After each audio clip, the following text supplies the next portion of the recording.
The fog over RAF Burtonwood clung low to the tarmac that morning.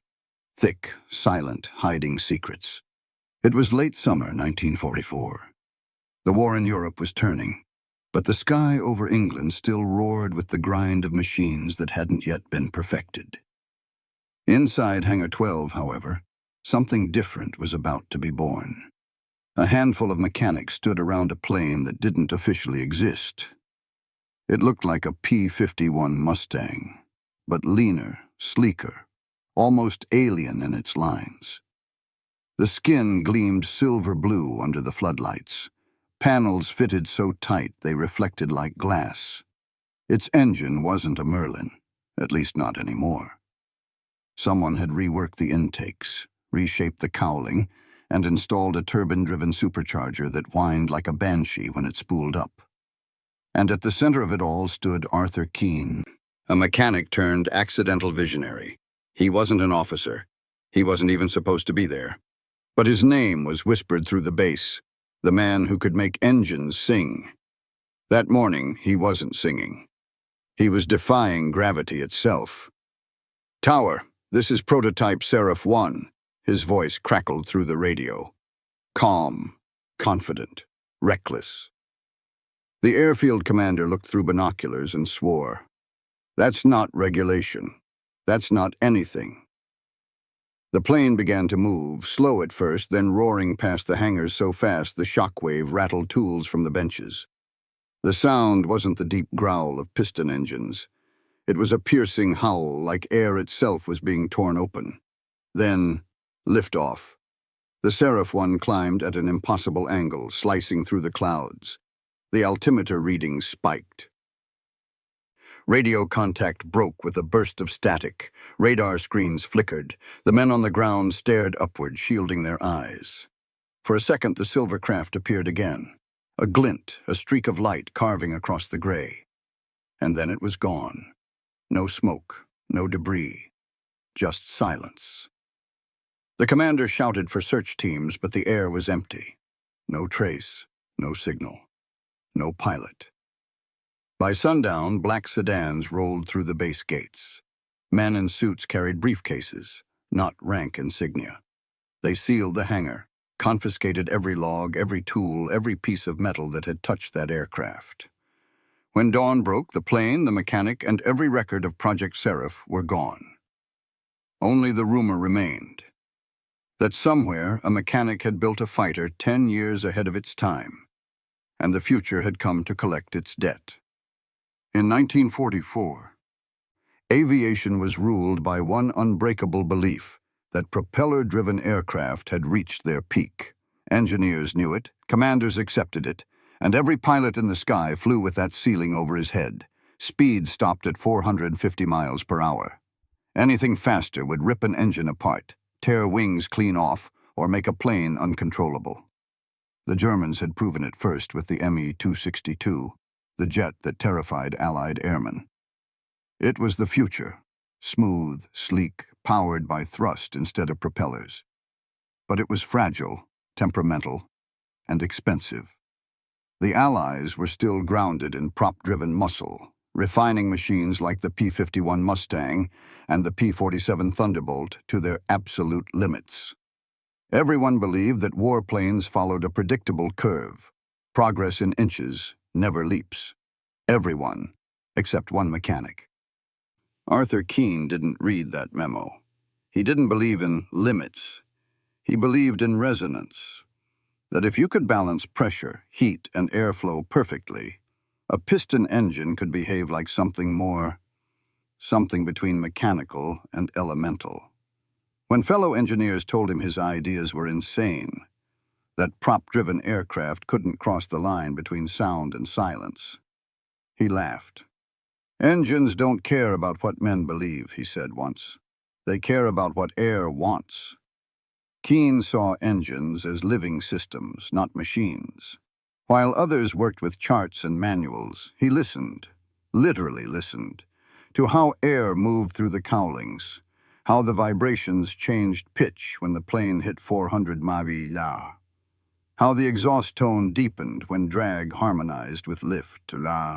He began to think that if he could tune the entire aircraft like a musical instrument, it might slip through the air instead of fighting it. The military called it pseudoscience. Arthur called it common sense. By the time he was stationed at Burtonwood, Keene had spent months tinkering with off-the-shelf parts, scavenged metal, and one modified turbo supercharger that he swore could teach a plane to breathe right. He wasn't chasing speed, he was chasing harmony. And somehow he found it. That belief, that madness, would lead to a prototype the U.S. Army Air Forces would spend decades pretending never existed. Because if Keene was right, then every rule written about flight up to 1944 was already obsolete. Arthur Keene wasn't born into aviation. He was born into dust. Oklahoma, 1912. The kind of place where engines weren't built, they were kept alive. His father ran a farm that survived more on ingenuity than income. When the tractor broke, Arthur didn't wait for parts. He melted scrap, bent tin, and rebuilt pistons by hand. At 15, he could strip a carburetor blindfolded. At 17, he was already sketching blueprints on grain sacks. Not of tractors, but of something sleeker, faster, freer. He never went to college. He never needed to. When the war came, the Army Air Forces didn't want dreamers. They wanted men who could fix what was broken fast. Arthur enlisted as a mechanic, rankless, faceless, but restless. Within weeks, he earned a reputation. The man who could make an engine sing after it's been shot to hell. But there was something about him the officers didn't like. He didn't salute properly. He questioned orders. When told to replace broken parts, he modified them instead. When told to follow the manual, he said, "The manual's written by someone who's never had oil on their hands." By 1943, he was transferred from one base to another. Too brilliant to discharge, too disruptive to control. Then, a colonel with an eye for talent pulled him into the shadows of RAF Burtonwood, a maintenance and logistics hub for the 8th Air Force. That's where Arthur found freedom. And a warehouse full of junk, abandoned P-51 frames, damaged turbochargers from P-38 Lightnings, experimental carburetors tagged "Return to NACA." To the Army, it was clutter. To Keene, it was possibility. He began working nights, building what he called a better heartbeat. He stripped a Merlin engine to its bones, reshaped intake manifolds, rebalanced prop blades with his own tools. He borrowed an idea from an obscure 1938 ACA report about laminar flow, airflow that hugs a surface so tightly it nearly eliminates drag.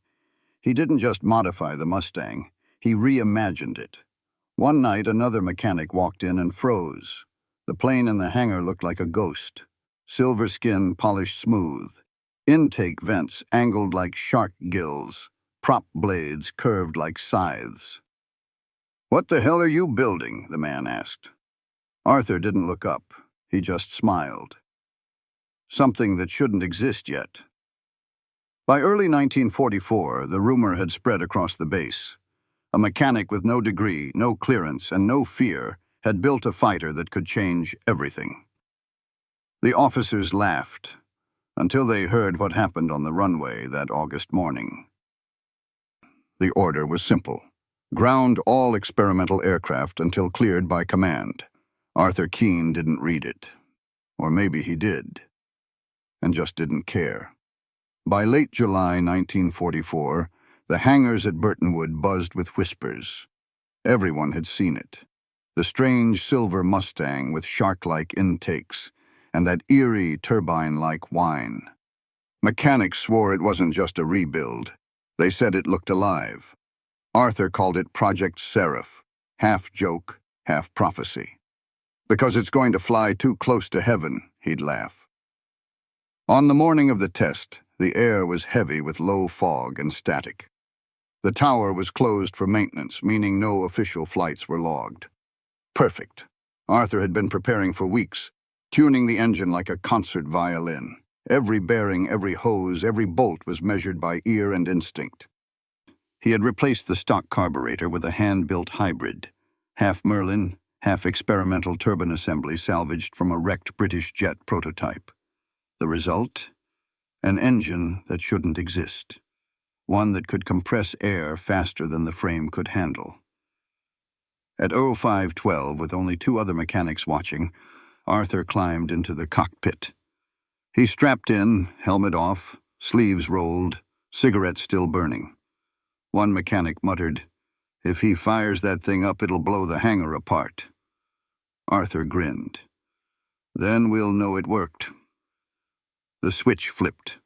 The roar that followed didn't sound mechanical. It was primal, deep and pure, a howl that made the metal rafters tremble. The silver plane rolled forward, taxied to the end of the strip, and paused. The other mechanics shouted, begged him to stop, but he didn't even look back. Throttle open. Explosion of sound. The plane surged forward, tires barely holding to the ground, exhaust spitting fire blue as lightning. At 140 mph, the tail lifted. At 160, it left the earth. And then, the impossible happened. The Mustang's acceleration didn't taper off. It increased. It climbed like a rocket, slicing through the fog in seconds. The ground crew couldn't track it. Their instruments went haywire. Radio calls failed. Radar returns scattered like static. At 28,000 feet, a British radar post detected something moving twice as fast as any known Allied aircraft. Then, it vanished. The tower at Burtonwood recorded one final transmission, half buried in interference. Seraph 1, controls perfect, no drag, feels like falling upward. Then, silence. Arthur Keene's illegal flight lasted just over 9 minutes. No crash site. No wreckage, no signal ever found. The Army called it engine failure and pilot disintegration. But those who knew Arthur said something different. That he'd simply gone too fast for 1944 to follow him. And from that day forward, Project Seraph became more myth than machine. The ghost of the sky that dared to outrun its own era. Within hours of Arthur Keene's disappearance, RAF Burtonwood went into lockdown. The base commander, Colonel Hensley, ordered every record scrubbed. The hangar where Project Seraph had been built was sealed under armed guard. Officially, the entry log said, "Engine malfunction during maintenance." Unofficially, every man on that base knew what they saw. A plane that had done something no piston aircraft had ever done before. The Air Technical Service Command arrived within a day. Two officers from Wright Field walked the runway, measuring scorch marks and debris, muttering quietly as they collected bits of melted aluminum. One of them, a civilian engineer, kept repeating, "This isn't prop wash. This is compression burn." They never released a report. What came instead was an order. All non-standard modifications to flight systems are hereby prohibited, effective immediately. Arthur's name vanished from the rosters within a week. His personal file was transferred to a new designation. Confidential A4590 experimental propulsion data. Every mechanic who had worked with him was reassigned. Some said they saw men in suits taking crates of parts and blueprints out of the hangar at night. One of those crates was labeled simply Seraph, property of the U.S. Army Air Forces. And then the rumors began. In late 1944, radar stations along the English coast picked up unexplained high-altitude contacts. Single blips that streaked across the screen faster than Me-262 jets. Pilots joked it was Arthur still trying to break the sound barrier. But among engineers, the tone was different. They began asking whether Keene's design might have hit a harmonic frequency, a point where propeller cavitation and engine compression merged into something neither mechanical nor aerodynamic, something new. Months later, a quiet memo circulated through engineering divisions. Do not attempt high-throttle synchronization tests above 25,000 feet, using non-standard components. No one mentioned why. But there was a reason. One of the British radar technicians at Burtonwood had been off-duty that morning. He swore that when he replayed the data later, the anomaly showed a velocity spike consistent with 720 miles per hour. That was faster than sound, faster than physics allowed for propeller aircraft. By 1945, the war was ending. And so was Arthur Keene's story. Officially, he never existed. His project, his plane, his notes, gone. But behind closed doors, engineers whispered that the forbidden design was dissected, studied, and then quietly integrated into post-war experiments at Wright Field, the same labs that only 2 years later would test the Bell X-1, the first aircraft to officially break the sound barrier. And if you looked closely at the early blueprints of those post-war test planes, you'd find something familiar: an intake vent curved just like a shark's gill, and a signature on the margin that didn't belong to any authorized engineer.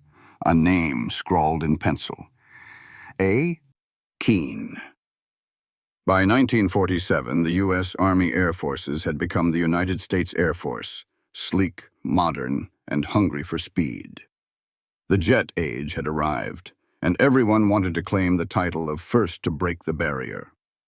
Yet deep inside the archives at Wright Field, a small team of propulsion engineers kept stumbling across strange data logs, readouts with pressure ratios and vibration harmonics that didn't match any known engine test from the war. Every document was stamped A4590U, the same classification that had buried Arthur Keene's name 3 years earlier. A young propulsion engineer named David Ralston was the first to notice it. He'd been tasked with organizing post-war research files for integration into the new X-Series test program. While scanning the reports, he saw something impossible: thrust efficiency readings from a propeller-driven aircraft matching those of early jet prototypes. The margins were full of hand-drawn equations, airflow harmonics, compression wave diagrams, and annotations that looked half technical, half poetic. One line caught his attention: "Air doesn't want to fight. It wants to dance." Ralston showed the papers to his superior, who laughed. "Some field mechanic's fever dream," he said. "File it under nonsense." But Ralston couldn't shake it. The math was right. Whoever had written those notes understood airflow in a way the textbooks didn't, like he'd felt it instead of calculating it. Late one night, Ralston followed the paper trail. The signatures, the parts inventory, even the purchase orders, all led back to RAF Burtonwood, 1944. There, one project stood out: an unregistered P-51 variant with modified intakes and non-standard supercharger mounts. The description matched perfectly with the rumors he'd heard from older test pilots, of a plane that disappeared after hitting jet speeds before jets were even ready. Ralston quietly replicated one of Keene's intake designs in a wind tunnel. The results stunned him. The airflow patterns reduced drag by nearly 40% at 400 mph, with no structural instability. It wasn't magic. It was resonance, just as the handwritten notes had described. But when Ralston tried to publish his findings, the report was flagged. A colonel from intelligence paid him a visit. "You've stumbled on something that doesn't exist," the officer said. "But the math is classified." 2 days later, the A4590 file was removed from the archives. Ralston was reassigned to a different division: Experimental Propulsion, West Coast. He never saw the documents again. Yet a year later, when the Bell X-1 broke the sound barrier, Ralston was in the stands. As the orange rocket plane roared across the sky, he smiled quietly. The airflow shock patterns looked familiar. Too familiar. He turned to his colleague and whispered, "That curve under the intake. It's Keene's." No one replied. But in that moment, Ralston realized the truth. The Air Force hadn't buried Arthur Keene's work. They'd absorbed it. 5 years after Keene's disappearance, something unexplainable appeared over Nevada. It was August 1949. Calm, clear skies. A radar technician at Edwards Air Force Base spotted a single contact moving across the upper atmosphere at a speed he thought was an error: 700 miles per hour. Constant altitude, no transponder. The signal faded as fast as it appeared. The Air Force dismissed it as an instrument ghost. But then, 2 pilots returning from a test run in P-80s swore they'd seen it with their own eyes. A silver streak, shaped like a Mustang, but wrong. One described it as glowing at the seams. No photo, no wreckage. But a week later, a rancher 50 miles north of Edwards found something half buried in the sand. A small aluminum plate, burnt, warped, but still legible. It bore 3 letters stamped into the metal: S-E-R, Project Seraph, the name Arthur Keene had painted on his forbidden plane. The Air Force dispatched a recovery team within hours. The wreckage, if it existed, was never seen again. The rancher who found the plate was later interviewed by Air Intelligence and told to forget what he saw. When a reporter from the Los Angeles Examiner tried to follow up, his article was pulled before publication. But behind the scenes, the whispers began again. In classified meetings, senior engineers debated whether Keene's experimental engine could have survived re-entry, or whether he'd stumbled into an airflow resonance that let his plane skip across the upper atmosphere like a stone across water. It sounded impossible. Yet the data from radar blips across the western U.S. in 1949 told a stranger story. An object moving faster than any known aircraft, maintaining altitude for 6 minutes before vanishing. Some said it was Soviet. Others said it was one of ours. Inside the hangars at Edwards, a few old-timers joked that Keene had come home to check if they'd caught up yet. Then, one night in 1950, a mechanic cleaning an old test hangar found a steel box tucked behind a wall panel. Inside were crumpled blueprints, covered in soot and oil. The name on the corner, Arthur Keene, Burtonwood Field, 1944. But what caught his attention wasn't the signature, it was the title. Project Seraph, Mach 2, self-harmonizing propulsion. The notes described an engine that could tune itself to atmospheric pressure changes in real time, automatically adjusting airflow ratios to reduce drag and heat buildup. If built, it could theoretically maintain 700+ MP at high altitude without tearing itself apart. The discovery was reported to Base Command. The next day, the box disappeared. 2 months later, a new prototype project began under a different name, Project Silverlight. Its first flight data matched Keene's math to the decimal. The pilot that flew it described the feeling in his report. No turbulence, no friction, like flying through silence. Arthur Keene had vanished 6 years earlier, but his ghost had just broken the sound barrier again. By 1951, the jet age was rewriting the laws of flight, and the Air Force was rewriting the records. Every project, every milestone, every test that might have traced back to Arthur Keene was renamed, reclassified, or erased entirely. The Air Force's public line was simple. The Bell X-1 broke the sound barrier. Jets are the future. Propellers are obsolete. But in the classified corridors of Wright-Patterson, engineers whispered that a piston-driven plane had already touched Mach 1, years before Yeager ever pulled the trigger. It wasn't just a rumor. It was arithmetic. Declassified telemetry reports from radar towers in 1944 showed a single unidentified Allied aircraft exceeding 700 mph at 30,000 feet before vanishing from scope. The official explanation: data error due to ionospheric distortion. Yet every technician who saw it swore the return was solid. When one of them, a radar operator named Harold Stenson, filed an inquiry in 1948 asking whether the anomaly might relate to Project Seraph, he received a visit, not a memo. 2 men in gray suits told him to sign a non-disclosure agreement. They called it a matter of national security. Stenson retired early, but told his grandson decades later, "We tracked an angel that day," and they buried it. The burial wasn't metaphorical. In 1952, the Air Force conducted a document purge under Operation Cleanup. Files from the war's experimental engine programs were burned. Photographs of unidentified prototypes disappeared, and one microfilm reel, labeled Keene 1944-45, was marked destroyed. But not everything stayed hidden. A group of aviation historians in the 1970s stumbled across fragments of Arthur Keene's work while researching early supersonic airflow theory. Among them was a copy of a draft patent application, unsigned, unsubmitted, for something called a Dynamic Self-Resonant Propulsion Balancer.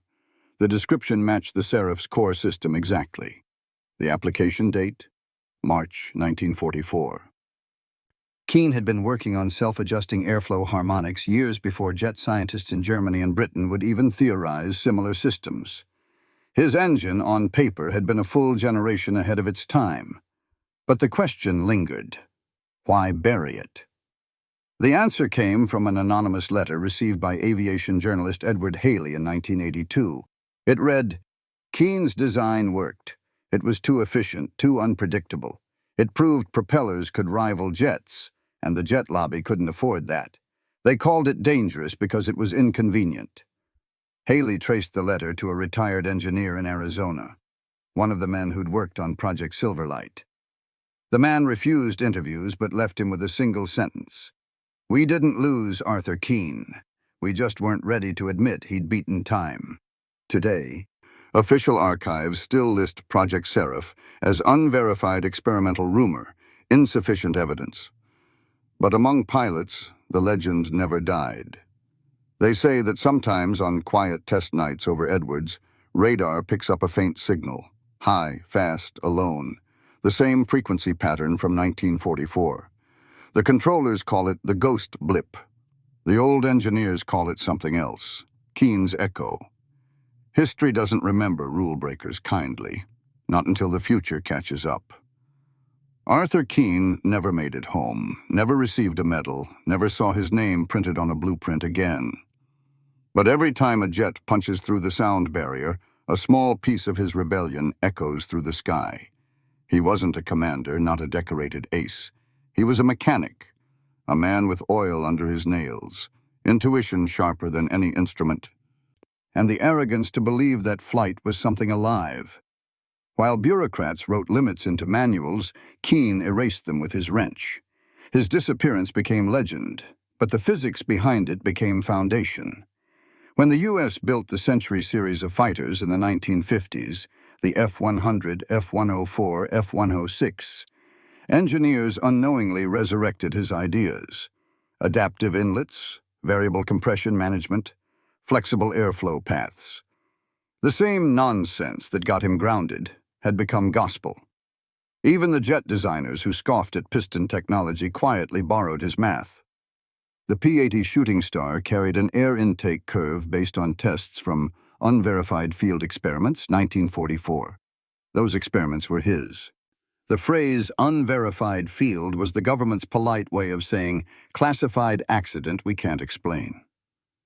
And so Arthur Keene became both a ghost and a cornerstone, erased on paper, immortal in metal. Every mechanic who's ever improvised a fix in the middle of nowhere, every pilot who's trusted instinct over procedure, they're all part of his legacy. Because Keene's madness wasn't about ego or defiance. It was about faith. Faith that machines could feel their way through the air if you built them to listen.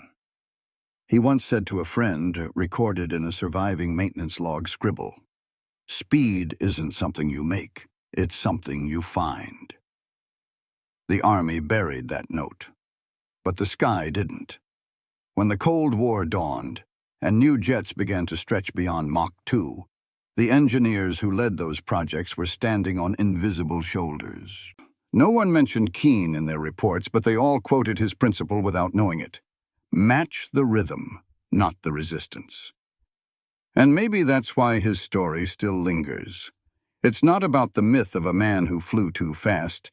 It's about a truth buried inside every machine, every invention that changes the world, that the future always starts as heresy. Arthur Keene's plane vanished from radar in 1944. But if the numbers are true, if the flight data wasn't a glitch, then for one impossible moment, before the war, before the jets, before the world was ready, a man in a silver Mustang didn't just defy gravity. He outran time itself, and history, as it turned out, would spend the next 50 years catching up to him. Decades later, when jet engines screamed across the skies of Vietnam and the Cold War reached its boiling point, and the legends of the early days of speed still lingered in hangars and workshops. Veterans whispered stories about that one mechanic, the ghost engineer who made a prop plane disappear in 1944. Most dismissed it as folklore, a myth born of stress and static-filled radios. But to the few who had seen his designs, the myth felt uncomfortably close to memory. In 1967, a classified Air Force study reviewed historical anomalies in aerodynamic performance. Among dozens of discarded theories was one note marked A4590, Prop Resonance Study, Burtonwood, 1944. The results were circled in red.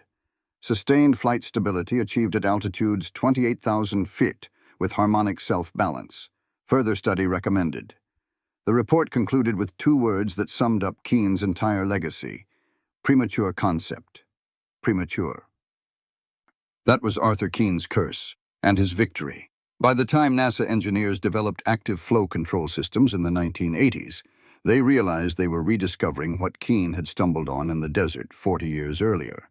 Machines that didn't fight the air, they danced with it. One declassified NASA memo even made an eerie reference. Earlier field results from unidentified WW-2 test aircraft indicate similar self-harmonic stability patterns, possibly linked to lost prototype Seraph, referenced in UK Correspondence, 1944. That line, just a single sentence in a stack of reports, was the first official acknowledgement that Arthur Keene might have existed. But no photo, no wreck, no grave was ever found. Just his numbers, still turning up where progress tried to move forward. And maybe that's the only kind of immortality a man like him ever wanted. He didn't build monuments or medals. He built motion, the kind that breaks rules quietly and leaves everyone else chasing its echo.